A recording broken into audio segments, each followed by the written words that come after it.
詩篇第51篇，神啊，求你按你的慈愛憐恤我，按你豐盛的慈悲塗抹我的過犯，求你將我的罪孽洗除淨盡，並潔除我的罪，因為我知道我的過犯，我的罪常在我面前。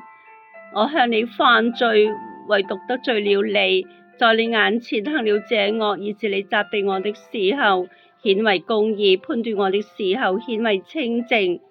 我是在罪孽裏生的，在我母親懷胎的時候就有了罪。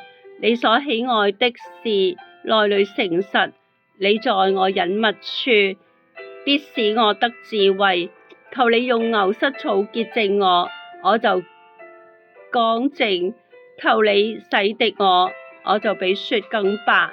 求你使我得聽歡喜快樂的聲音，使你所壓傷的骨頭可以踴躍。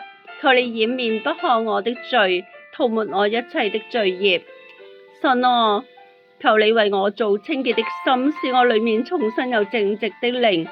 不要丟棄我，使我離開你的面；不要從我收回你的聖靈。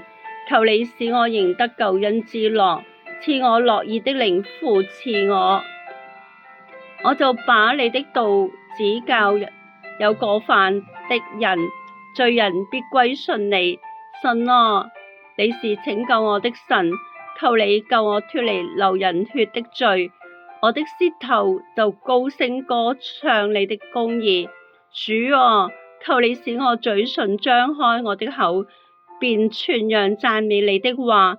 你本不喜愛祭物，若喜愛我就獻上。燔祭你也不喜悅。